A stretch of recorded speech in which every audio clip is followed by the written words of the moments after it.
afternoon, sir. Good afternoon, welcome back. एक बार आप सभी का मैं स्वागत करता हूं इंटर्नशिप के अगले पार्ट में। आज भी एक बहुत ही इम्पोर्टेंट डिस्कशन है और उसके बिना हम लोग इंटरनेट कर भी नहीं सकते, ना ही हम किसी भी तरह का सिक्योरिटी के बारे में बात कर सकते हैं। जैसा कि अभी तक हम लोगों ने जो डिस्कस किया उसके अकॉर्डिंगली डेफिनेटली नो डाउट कि आज का जो समय है, जो नया समय है, उसमें जो भी कम्युनिकेशन किया जा रहा है उसके पीछे कहीं ना कहीं राउटर और स्विचेस का रोल है, जो हम लोगों ने बात कर लिया है। और इसमें हम लोगों ने लास्ट सेशन में यह पाया कि राउटर को, तीन तरह का राउटर हम लोगों ने इस्तेमाल किया था। एक हाई एफिशिएंसी वाला राउटर जो कि कोर राउटर कहलाता है, वो इंडिया के मेन मेन लोकेशन में लगाए गए थे। तो ये मैं दोबारा से शेयर कर रहा हूँ पीपीटी ताकि आपको रिमाइंड हो जाए। तो ये हमारा कोर राउटर था। दूसरा प्रोवाइडर एज राउटर था, जो हमारा जो भी इंटरनेट देते हैं उन कंपनियों के पास में होता है। फाइनली एक राउटर होता है आपका कस्टमर एज राउटर, जहां से लोकल कस्टमर जोड़े जाते हैं। कैंपस की अगर बात होगी तो यह कस्टमर एज राउटर कैंपस के अंदर ही लगाया जाता है। एक आम कस्टमर की बात होगी, जैसे हम और आप लोग हैं, तो हमारी और आपके बीच के कम्युनिकेशन है या तो घर तक फाइबर पहुंचाया गया या तो वायरलेस मोबाइल कम्युनिकेशन मोबाइल के द्वारा जोड़ा गया है, तो कस्टमर एज से जोड़ा जाता है। और अगर मोबाइल होगा तो यहाँ पे सिंपली टावर होगा और टावर से आप जुड़ जा सकते हैं, इसमें कोई भी डाउट नहीं है। इंटरनेट का मतलब होता है कि हमारा एक कंप्यूटर जैसे ये है, इसको ये मान लेते हैं, दूसरा कंप्यूटर जिसको हम इसको बी मान लेते हैं, इस कंप्यूटर से इस कंप्यूटर के बीच में कम्युनिकेशन करना। पहला कम्युनिकेशन इस कंप्यूटर से इस कंप्यूटर के बीच में टू सी, दूसरा टू टेक और तीसरा टू गिव। ये इंटरनेट का कम्युनिकेशन का, इंटरनेट का मतलब यही होता है, राइट? ठीक है, इसमें अब कोई डाउट नहीं है। अगर हम अपने मोबाइल से कहीं दूसरे रिमोटली हम बात कर रहे हैं, कम्युनिकेशन कर रहे हैं, तो बीच में यही सारे स्विचेस राउटेज आते हैं। रास्ता आपके सामने वेरी वेल क्लियर। नाउ अब हम बात करते हैं, शुरुआत में जब कोई चीज नहीं आती है, इंसान बहुत ईमानदार होता है, किसी भी तरह का कोई बेईमानी नहीं करता। अपने किए गए जो अचीवमेंट होता है पब्लिक के सामने, उसको बड़े ही सुंदर तरीके से पेश करता है, कहते हैं प्रस्तुत करता है, रिप्रेजेंट करता है कि देखिए आज हमने क्या बनाया। हम लोग केवल पहले बात करते थे, अब हम लोग बात के साथ साथ एक दूसरे को देख भी सकते हैं, आवाज कोई भेजने, अपने कंप्यूटर का पूरी इंफॉर्मेशन इस सामने के साथ शेयर कर सकते हैं और दूसरे का कंप्यूटर भी हम लोग कंट्रोल कर सकते हैं। ये सारी चीजें वो दिखाता है। लेकिन समय गुजरता है, इंसान तो खुरापात रहा ही है, इसमें कोई भी डाउट नहीं है, कुछ ना कुछ वो गड़बड़ियां करना शुरू कर देता है। तो आज के जमाने में जो सबसे बड़ा चैलेंज है कि मेरे इस कंप्यूटर से इस कंप्यूटर के बीच का जो कम्युनिकेशन है वो सही तरीके से जाए। ठीक है, तो इसके लिए ओएसआई ने, इंटरनेट करने की जो संस्था बनी हुई है आईटीयू ने, एक आपका रूल रेगुलेशन और प्रोटोकॉल बनाया। इंटरनेट करने का एक नियम बनाया गया जिसको हम लोग बोलते हैं रूल्स रेगुलेशन, आइदर प्रोटोकॉल, कुछ भी कह सकते हो, नियम नियमावली या कुछ तरीका। ठीक है ना? तो इंटरनेट करने का प्रोटोकॉल, इसे आप कह सकते हो इंटरनेट प्रोटोकॉल, इंटरनेट रूल या रेगुलेशन, ताकि हम एक लोकेशन से दूसरे लोकेशन तक, मैं जिससे कोई मैसेज भेज रहा हूँ, बातें कर रहा हूँ, वही पर्सन हो। ये सबसे बड़ा चैलेंज है आज की डेट में। तो शुरुआत में जब कोई बेईमानियां नहीं थी, कुछ नहीं था, तो जो इंटरनेट लोकेशन, जो इंटरनेट का रूल बनाया गया उसका नाम रखा गया टीसीपी आईपी। इंटरनेट करने का जो नियम बनाया गया टीसीपी आईपी। पहले ये 4 लेयर का था, ठीक है ना, फिर ये 5 लेयर का बनाया गया। ठीक है, अब इसमें कुछ और भी सिक्योरिटी फीचर ऐड किया गया। जब जब पब्लिक डोमेन में लाया गया तो हमने कहा भाई 5 लेयर का होता है, ठीक है ना। समय बदला, अब इसमें बोला गया कि भाई सबसे बड़ा चैलेंज है कि इसमें हमने कुछ सिक्योरिटी लेयर भी ऐड करी है। अब क्या है, समय के साथ ना कुछ सिक्योरिटी बढ़ाते जाएंगे। तो अगर मैं सिक्योरिटी लेयर बनाऊंगा तो फिर इसका जो लेयर का नया नाम हो जाता है OSI reference model. OSI reference model, internet करने का रेफरेंस मॉडल आज के जमाने में क्या है, ओएसआई। नियम क्या है, नियम हमने नहीं बदला। इसके लिए मैं अनम्यूट करूंगा तो शायद बात को मैं और भी अच्छा एक्सप्लेन कर पाऊंगा। कोई एक अनम्यूट हो जाए। आकाश, यस सर। आकाश एक बात बताओ, आप मार्केट गए, हाँ सर। एक आपने बढ़िया नोकिया का फोन खरीदा, हाँ। ठीक है, तो सबसे पहले आप क्या करोगे? नोकिया का फोन खरीदने के बाद आपका अपना हो जाएगा, तो फिर सबसे पहला काम क्या करोगे? मतलब खरीदने के बाद? हाँ, अब आपका अपना हो गया, तो उसके बाद कोई भी इंडियन कोई सामान खरीदता है, यहाँ तो मोबाइल की बात होगी, एक आम इंडियन कोई भी नया सामान खरीदता है, चाहे मैं हूं चाहे आपको, कोई भी, एक इंडियन की टेंडेंसी होती है जब वो नया सामान खरीदता है तो सबसे पहला काम क्या करता है? सर सबसे पहला काम जो करता है कि पहले चेक करते हैं कि मतलब जो मैंने सिस्टम लिया है कि कुछ भी कोई भी चीज लिया है वो सही है कि नहीं, पहले हम लोग वो चेक सब करते हैं। जांच करके ही लिया होगा ना, वो सारी चीजें हाँ। आपने जांच पड़ताल करके ले ली, हाँ इसमें तो सर। कोई डाउट नहीं। उसके बाद जो सबसे इंपॉर्टेंट काम क्या होता है? चलो आप घर में सर गाड़ी खरीद के लाओगे तो सबसे पहला काम क्या करोगे? यस, सर चलाएंगे पहले। डेट और टाइम सेट करेंगे प्रियांशु। अरे इंडियन की आदत बताओ, व्हाट इज द इंडियन आदत क्या होती सर है? इंडियन आदत पूजा करेंगे पहले, हाँ, बस पूजा इसलिए क्यों करते हो? पूजा पूजा करते हैं कि मतलब कोई नजर ना दे, गाड़ी बहुत दिन अच्छा चले, इसलिए हम लोग पूजा करते हैं। कोई भी इंडियन हो, एक सबसे बड़ी खास है, कोई सामान खरीदेगा ना उस पर खरोच ना लगे। हाँ सर। ये सबकी स्वभाव यही है ना, यही तो करोगे ना ऐसा। ये फोन सर। का इसीलिए आज इंडियन जो फोन खरीदने जाओगे ना, तो अब पहले तो सिंपल फोन आया करता था, फोन के साथ ही बैक कवर फ्लिप कवर सब पहले ही दे देते हैं, हाँ या ये ना? सर। पहले ये नहीं सर। आते थे क्योंकि इंडियन की आदत थी ये। तो कंपनी ने कहा भाई ये इसकी इसके साथ ये माल भी बेचना शुरू कर देते फ्री आप बोल के, लेकिन पैसा इंक्लूड होता है उनका भी, ठीक है। तो मेरा सवाल ये है कि आप अगर आपने फोन खरीदा नोकिया का, तो सबसे पहला काम करेंगे उसको कोई फिजिकल डैमेज ना लगे, फिर हम लोग को कोई लॉक भी लगाएंगे, पासवर्ड प्रोटेक्ट करेंगे।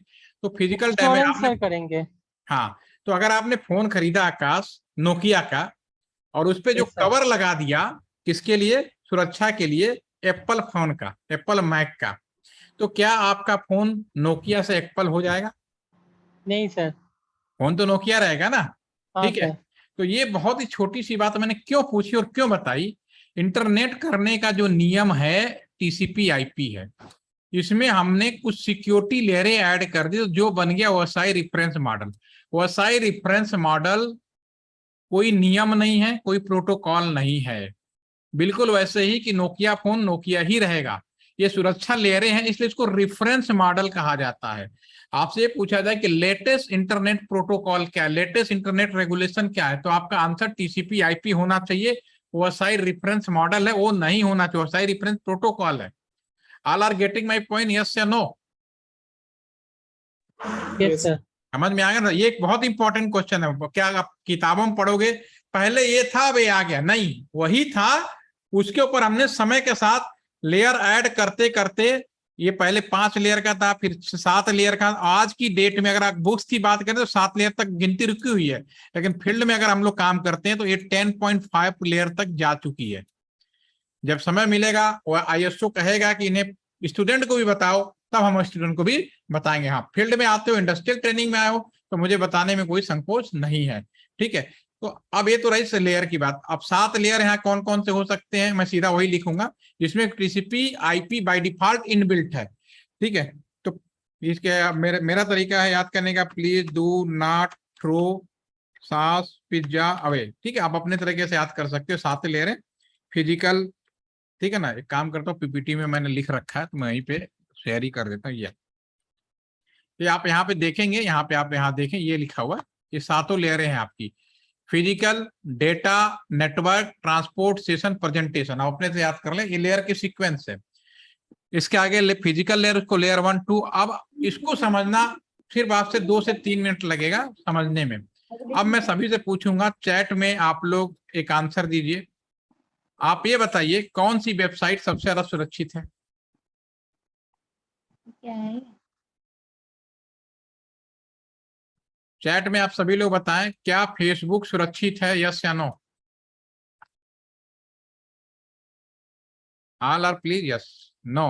परीक्षित बोल रहे हैं नो, ओके। जीमेल सुरक्षित है, यस या नो? जीमेल के बारे में क्या कहना चाहेंगे, सुरक्षित है, यस या नो? यस यस, क्या बात है, जीमेल को सुरक्षित मान रहे हो, फेसबुक को सुरक्षित नहीं मान रहे हो? वेल, मान लिया। चलो अब एक जनरल सवाल, कौन ऐसी वेबसाइट है जो सबसे ज्यादा सुरक्षित होती, जिसपे सबसे ज्यादा सुरक्षा दी गई होगी? For any example?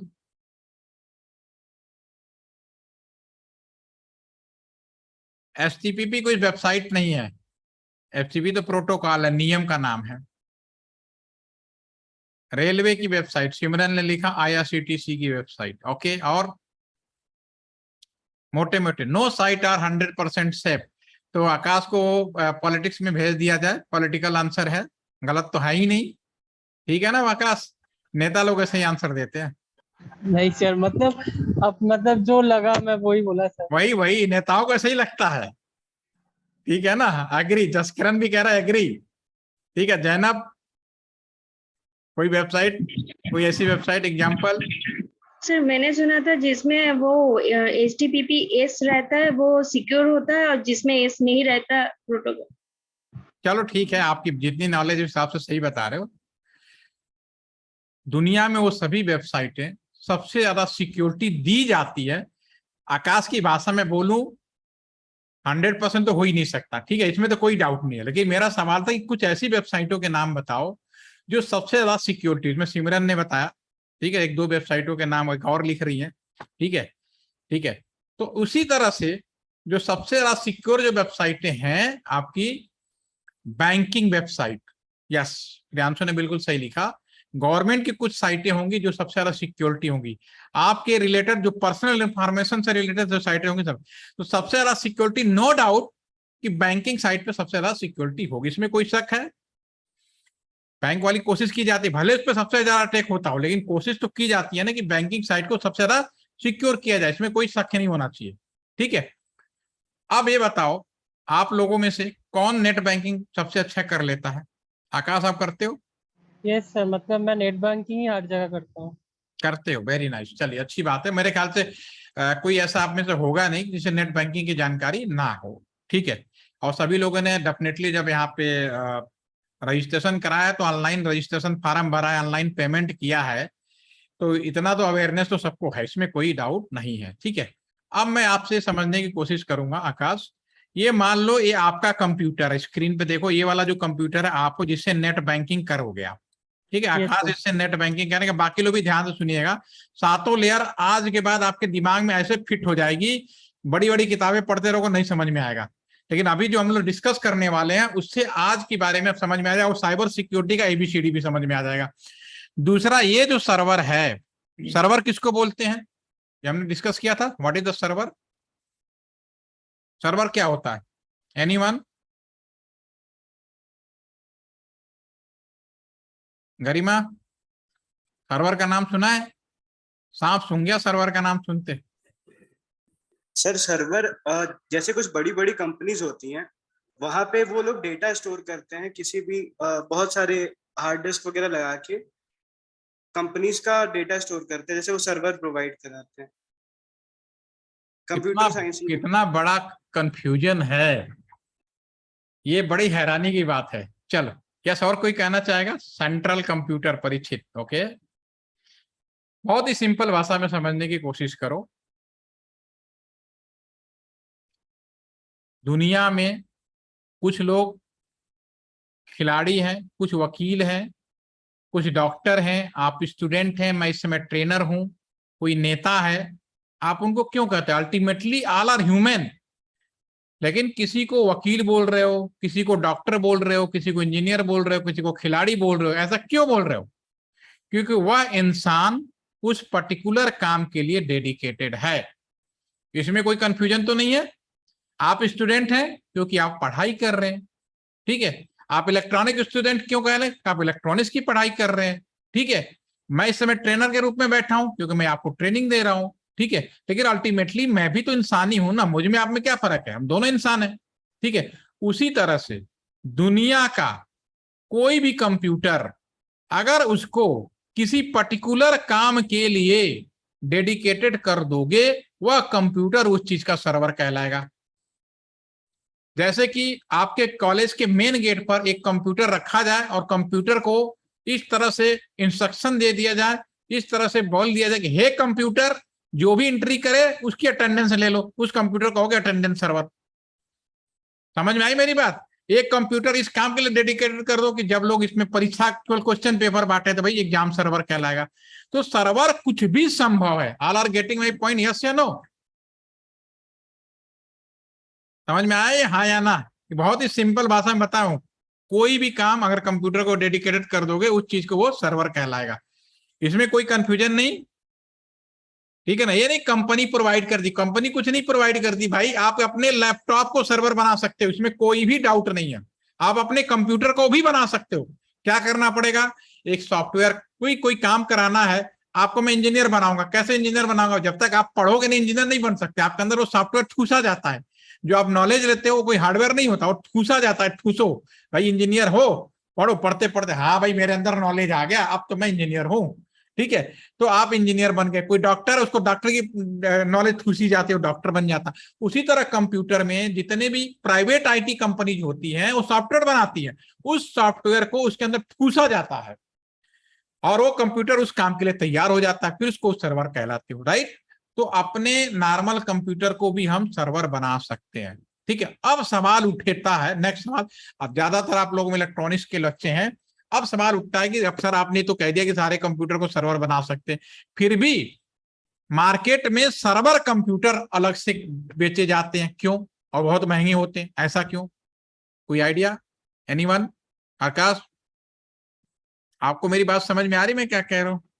क्योंकि सर मतलब किसी भी कंप्यूटर को किसी चीज के लिए डेडिकेट करने के लिए तो सर उसके लिए स्किल होना चाहिए। सॉफ्टवेयर, तो हाँ सॉफ्टवेयर होना चाहिए, कोई वो डाउट नहीं है। सॉफ्टवेयर, हाँ सर, मतलब मैं अगर मेरे कंप्यूटर को अगर सर्वर बनाना चाहता हूँ तो मुझे वो सॉफ्टवेयर पहले लोड करना पड़ेगा, तो तो वो कंप्यूटर वो सर्वर बन सकता है। तो सबको तो ये चीज नहीं पता होगा, इसी कारण में भी मेरा तो वही। ये देखो, आप सर्वर कंप्यूटर भी खरीदोगे ना, वो भी नॉर्मल कंप्यूटर ही होता है, लेकिन उस कंप्यूटर का नाम सर्वर क्यों कर दिया?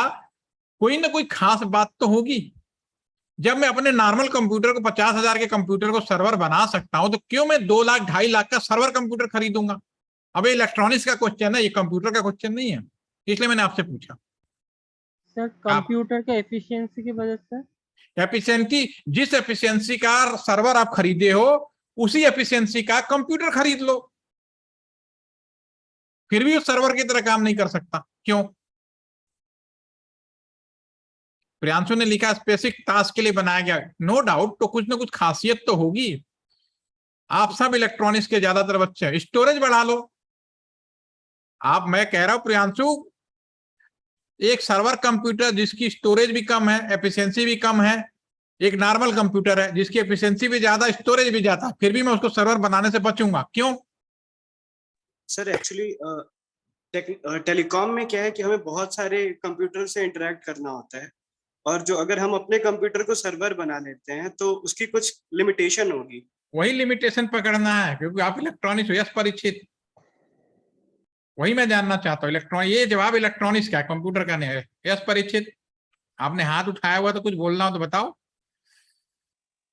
उसको सर कुछ परमिशन दिए हुए रहेंगे, परमिशंस रहेंगे। परमिशन तो आपने नॉर्मल कंप्यूटर को भी दे दो। सर वो कंपनीज आपकी साइबर सिक्योरिटीज में भी मतलब आपके डेटा को सिक्योर रखने का एश्योरेंस देगी। कोई बात नहीं, आप लोगों ने जितनी कोशिश करे मुझे बहुत अच्छा लग रहा है, आप लोग बहुत अच्छे बता रहे हो, लेकिन सही या गलत सर कम्युनिकेशन सही से हो सके इस वजह से। भास्कर तुम्हारा आंसर तो कुछ ही अलग हो गया बिल्कुल ही। चलो कोई बात नहीं, अब मेरी बात ध्यान से सुनो। भास्कर एक चीज बताओ, तुम्हारी आवाज जबरदस्त आई थी, एक चीज बताओ यस भास्कर, मार्केट में कभी तुमने एलईडी बल्ब या सीएफएल खरीदने गए हो? Yes sir. जब खरीदते दुकानदार क्या करता है सीएफएल को? जब कंपनी खरीदते तो क्या कहता है वो? सर मतलब पहले तो पूछता है कि आपको कितने पावर का वो चाहिए। आप बोलते हो 4 वाट का मुझे लेना है, लेकिन अगर कंपनी खरीदते तो नॉर्मली क्या आजकल के सीएफएल में क्या बोलता है? ये लिखता है ना 6 महीने साल भर वारंटी, लिखता है ना? Yes sir. क्यों लिखता है? सर क्योंकि अगर वो खराब हो जाएगा तो फिर मतलब ऐसे खराब क्यों होगा, मैं तो जानना चाहता हूँ खराब क्यों होगा। अब आप इंजीनियरिंग की तरह से बात करो, खराब क्यों होगा? अच्छा चलो, आप इंसान हो भास्कर, तुम्हारी उम्र कितनी होगी? कितने साल तक जी सकते हो तुम? एक इंसान, मेरे कहने का मतलब है कि इंसान कितने साल तक जी सकता है, सीधा सा मतलब, क्योंकि तुम्हारे बारे में नहीं, मैं अपने बारे में ही पूछ रहा हूँ, समझ लेना। यस, एक जनरल सर आदमी के इंसान कितने होते हैं? एक्सपेक्टेड 70-80 साल होती है सर। 70-80 साल नॉर्मल है, ज्यादा जरा एक आध दो अनएक्सपेक्टेड के जो होते हैं 100-105 साल, ऐसे बहुत रेयर मिलेंगे। नॉर्मली यस 70-80-90 तक जाते जाते सब लुढ़क जाते हैं, ठीक है ना। जसकरण तो कुछ ज्यादा ही बता दिए, इतने तो मैंने कम देखा, 80 से ऊपर भी बहुत रेयर लोग होते हैं, ज्यादातर ठीक है, ये सब। लेकिन ठीक है, आपका रेंज ठीक है, कोई दिक्कत नहीं। तो ऐसा एक इंसान जब पैदा हुआ, उसकी भी लाइफ फिक्स है, ठीक है ना, उसकी भी लाइफ फिक्स है। उसी तरह से हम जितने भी डिवाइसें बनाते हैं सब सेमीकंडक्टर से बनाते हैं, सेमीकंडक्टर से बनाते हैं। इलेक्ट्रिकल की बात करें, कोई भी डिवाइस हो, अगर एक सीएफएल की बात करें, सीएफएल अगर 24 घंटे ऑन करके छोड़ दो, तो हमें मालूम है कि उस सीएफएल का इतना ल्यूमिनस पावर होता है, एक निश्चित टाइम के बाद ये खत्म हो जाएगा अपने आप। खराब होना एक अलग चीज बात है, यानी कि वो सीएफएल ये जले भाई, ये 300 घंटे जल सकता है ज्यादा से ज्यादा। हर दिन 8 घंटे के हिसाब से निकाल लिया तो एक अंदाजा लगा देते हैं कि भाई 8 घंटे के हिसाब से ये 4 महीने चलेगा, 6 महीने चलेगा। हाँ, इसकी वारंटी 6 महीने है। उसके पहले अगर कोई खराब होता है तो इसका मतलब है कि आपने उसको सही तरीके से नहीं बनाया, कंपनी जिम्मेदारी लेती है, उसकी जगह रिप्लेस कर देती है। लेकिन अगर कोई सीएफएल प्रॉपर तरीके से चलेगा तो 6 महीने चलेगा ही चलेगा, और उसमें किसी भी तरह का कोई फिजिकल डैमेज या कोई और खराबी नहीं होगा।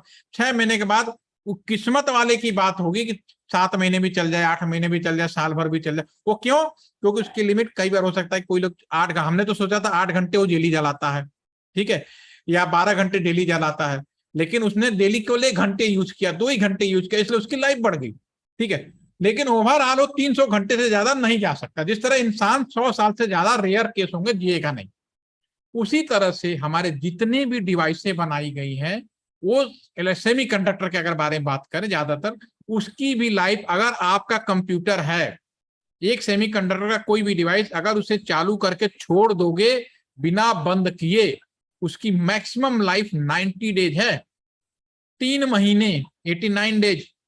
अगर आप अपने कंप्यूटर लैपटॉप को पावर सप्लाई ऑन करके छोड़ दोगे, सेमीकंडक्टर की लाइफ 90 डेज है, 3 महीने के बाद आपका लैपटॉप टाटा फिश, इसमें कोई डाउट नहीं। क्योंकि जो सर्वर कंप्यूटर होता है, एक बार आपने उसको किसी काम के लिए डेडिकेटेड कर दोगे, उसकी पावर सप्लाई एक पल के लिए भी बंद नहीं होता है।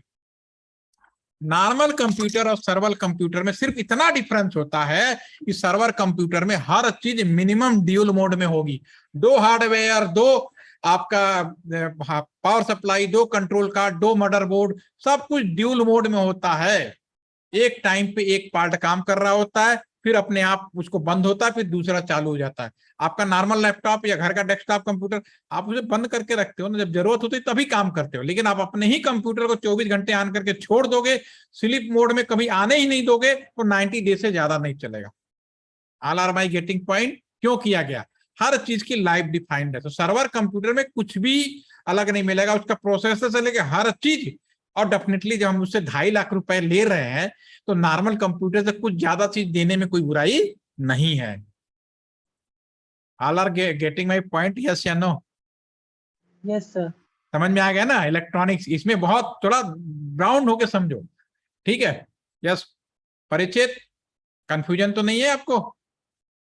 No sir. ठीक है, आप लोग बिल्कुल प्रैक्टिकल मैनर में मुझसे बात करो और समझो और बोलो, ठीक है। मैं बहुत ज्यादा क्लास नहीं लेने वाला हूँ, इससे से थोड़े थोड़े लूंगा, लेकिन समझ में आ गया। अब आपको समझ में आ गया कि सर्वर तो कुछ भी हो सकता है, कोई भी काम किसी कंप्यूटर को दे दोगे, वह काम उस कंप्यूटर उस काम का सर्वर कहलाएगा, ठीक है ना। ठीक है, वो भी हम और आगे डिस्कस करेंगे। नाउ अब आते हैं नेट बैंकिंग पे। आकाश, फिर again unmute please. Yes sir.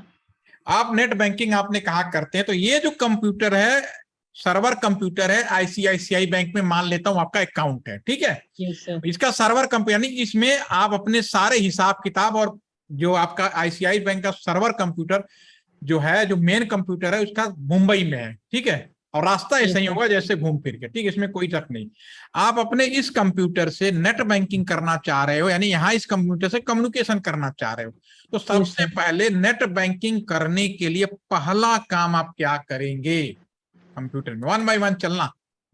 Sir पहला काम तो मतलब इंटरनेट कनेक्शन होना वो चाहिए। सब एकदम है, सब है, सब है, सब है। अब नेट बैंकिंग करने जा रहे हो, अब बताओ। पहला क्या चाहिए मुझे?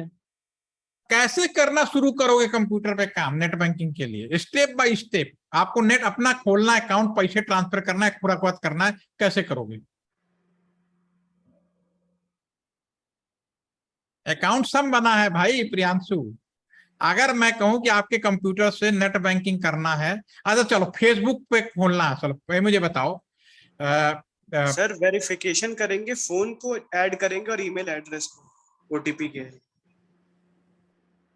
सबसे पहले ब्राउजर खोलोगे मेरे भाई, इतना आगे कूदने की जरूरत ही नहीं है, वन बाय वन चलो। यस, सिमरन का आंसर बिल्कुल सही आया। जब तक आप लोग डाउन नहीं जाओगे समझोगे नहीं। सबसे पहले हम क्या खोलेंगे? ब्राउजर खोलेंगे। ब्राउजर में भी ऐसा तो नहीं है ना कि वहां जाके म्यूजिक का बटन दबा दोगे, माइक कंप्यूटर दबा दोगे, पेंटर दबा दोगे। कहां से शुरू करो इंटरनेट बैंकिंग? ब्राउजर से। ब्राउजर किसी भी चीज हो सकता है, क्रोम का हो सकता है, इंटरनेट एक्सप्लोरर का हो सकता है, मोजिला हो सकता है, टॉर ब्राउजर, बहुत सारे ब्राउजर, ओपेरा हो सकता है, उसे डजंट मैटर। जो आपने ब्राउजर खोला वो क्या है? एप्लीकेशन। आइडेंटिफिकेशन करो, इसको क्या बोलते हैं हम लोग? एप्लीकेशन। जो वेब है एप्लीकेशन है, जो वेब ब्राउजर है एप्लीकेशन है। जब ब्राउजर खुलेगा अगला काम क्या करोगे आकाश? सर वेबसाइट खोलने के बाद मैं जो अभी वेबसाइट आपने नहीं खोला है, आपने ब्राउजर खोला है। अब वेबसाइट खोलना है तो वेबसाइट के लिए क्या करोगे? सर वेबसाइट के लिए मैं पहले यूआरएल बैंक क्या, टाइप या करूंगा। बाक्सर ने सही लिखा, बैंक की साइट का नाम लिखोगे। हाँ सर, यूआरएल पहले हम लोग कर लेंगे, यस, फिर हम वो याद करना। आप यूआरएल कहाँ से लाते हो? सर्च करके लाते हो, याद है, या कंपनी ने प्रोवाइड का, उससे मुझे कोई लेना देना नहीं है। लेकिन अगर आपको नेट बैंकिंग करना है तो पर्टिकुलर बैंक का साइट आप अपने एड्रेस बार में डालोगे, यही तो करोगे ना? Yes sir. हाँ जब सर, उसमें जैसे एड्रेस डालोगे तो ये यहाँ से मूवमेंट, ये सारी इंस्ट्रक्शन कहाँ जाएगा? इसमें जाएगा, और इससे कहेगा भैया आकाश कह रहे हैं आईसीआई बैंक का लॉगिन खोलना चाह रहे हैं। तो जो मेन पेज होता है, पब्लिक पेज होता है, जिसपे किसी भी तरह का बाउंडेशन नहीं होता, कोई भी हो, वो यहाँ से कंप्यूटर भेज देगा। इन सब रास्तों से होते हुए आपके स्क्रीन पे आ जाएगा। ठीक है ना? चाहे कोई भी हो, गूगल, जीमेल हो, फेसबुक हो, पहला काम जो आप क्या करते हो, ब्राउजर खोलते हो, पर्टिकुलर जिस भी जहां होता है उसका वेबसाइट एड्रेस डाल देते हो, वेब पेज आपके सामने आ गया।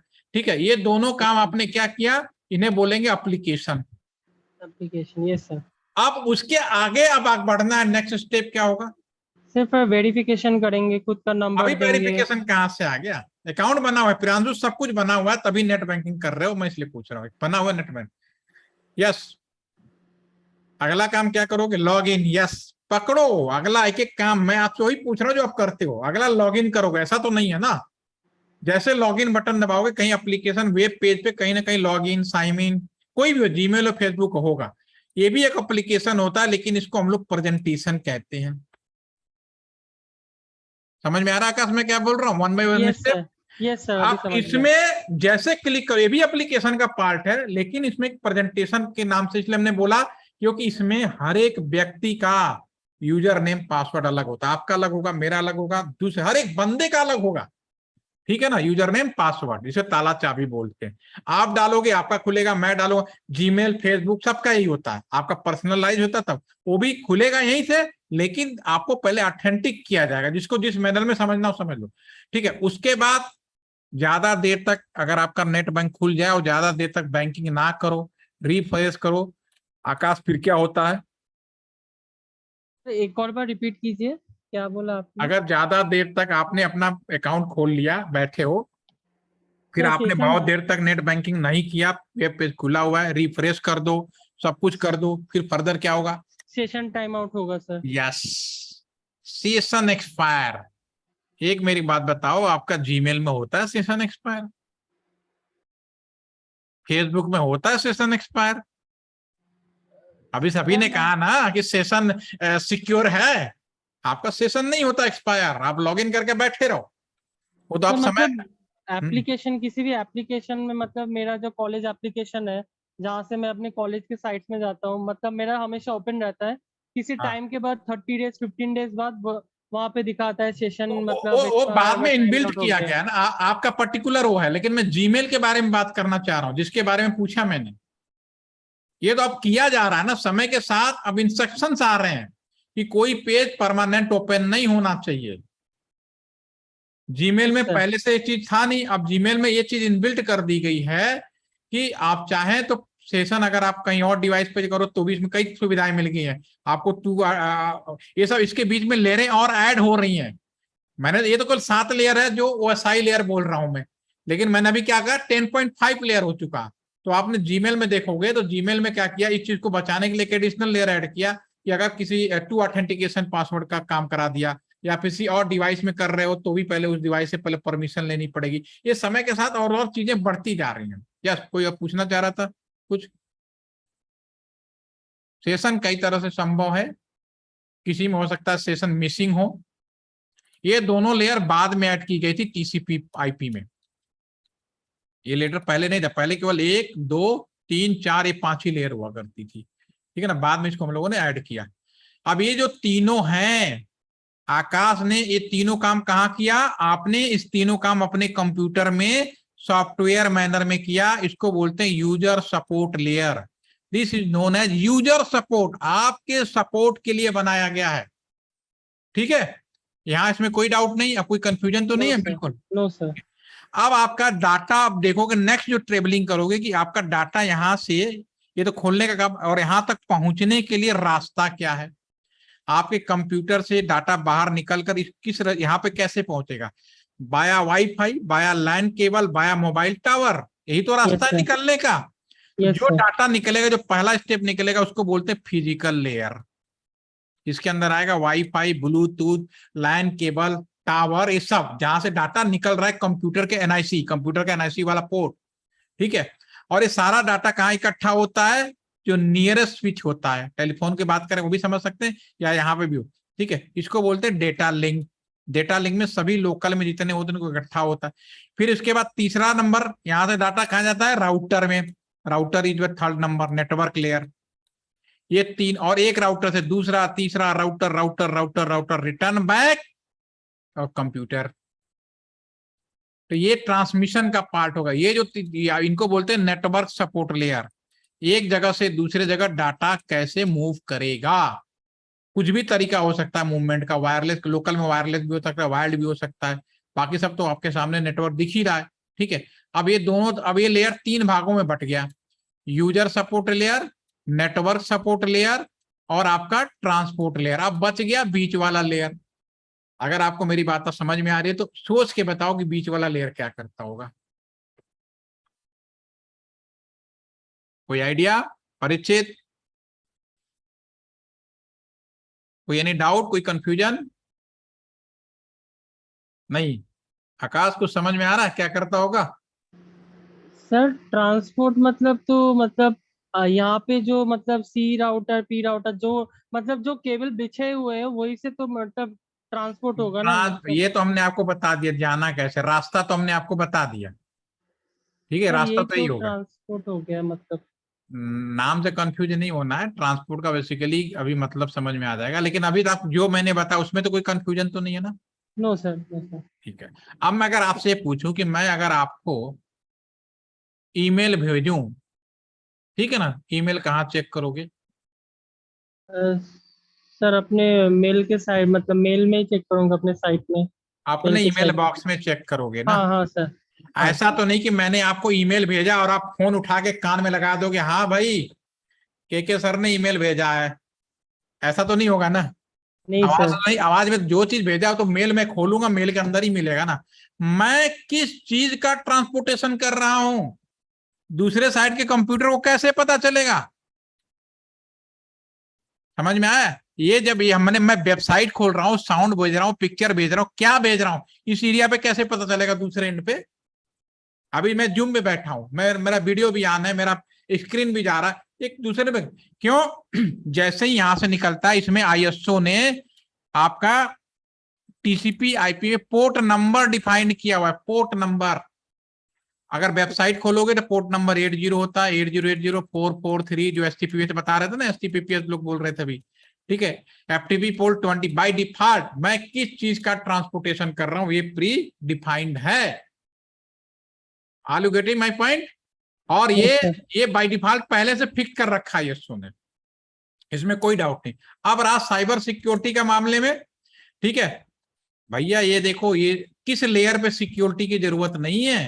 Application layer security, presentation layer security, session, transportation, network, हर लेयर पे सिक्योरिटी चाहिए।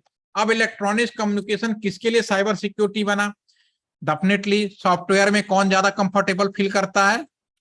कंप्यूटर वाले। तो कंप्यूटर वाले ज्यादातर यहाँ खुरापात करते हैं, इलेक्ट्रॉनिक्स वाले यहाँ खुरापात करते हैं, ट्रांसपोर्ट वालों को थोड़ा सॉफ्टवेयर का आइडिया, क्योंकि यहाँ पे दोनों चीजों का कंबाइन किया जाता है। तो ट्रांसपोर्ट लेयर में आईटी वाले, ये जो पढ़ाई होती है उसके हिसाब से बता रहा हूँ, लेकिन सारे इंपॉर्टेंट हैं। तो साइबर सिक्योरिटी भी समझ में आ गई, साइबर का एबीसीडी क्या, किस लेयर। अब आप ये सभी ब्रांचों के लिए है। अगर मैं कंप्यूटर का हूं, और सबसे बड़ी बात, सबसे ज्यादा अटैक कहाँ से होते होंगे? सबसे ज्यादा अटैक होते हैं यहाँ से, क्योंकि ये आम पब्लिक की पहुंच में है। यहाँ पे तो कंपनी वाले के लोग ही, जो कल आप ही पूछ रहे थे ना कि अंदर वाला कैसे जाने का परमिशन नहीं है, तो अंदर वाला तो लूप होल या कुछ भी पॉसिबल है। तो all are getting this OSI layer समझ में आ गया? सातों लेयर कुछ भी नहीं है। ऑल आर गेटिंग यस या नो? Message please. ठीक है, बहुत बढ़िया, ठीक है, समझ में आ गया तो अच्छी बात है। मेरा काम सिर्फ समझाना है, सर्वर भी समझ में आ गया। ठीक है, तो परीक्षित, गरिमा, जैनब और आयुष भी है इसमें? आयुष ने नहीं ज्वाइन किया? ठीक है, कोई बात नहीं। आप लोगों को मैं इस बैच का भी मैं लिंक शेयर कर देता हूं। तो अभी ये बैच में भी जो अभी प्रैक्टिकल पार्ट है, जो हम इसको अब शुरुआत कर रहे हैं अपकमिंग यानी टुमारो से, तो इनके साथ ही अभी आप शाम को 4 बजे अभी ज्वाइन करिएगा। और आपका 1 के पहले वाला जो पार्ट है, आप 1 से 2 लोग ज्वाइन करेंगे, राइट?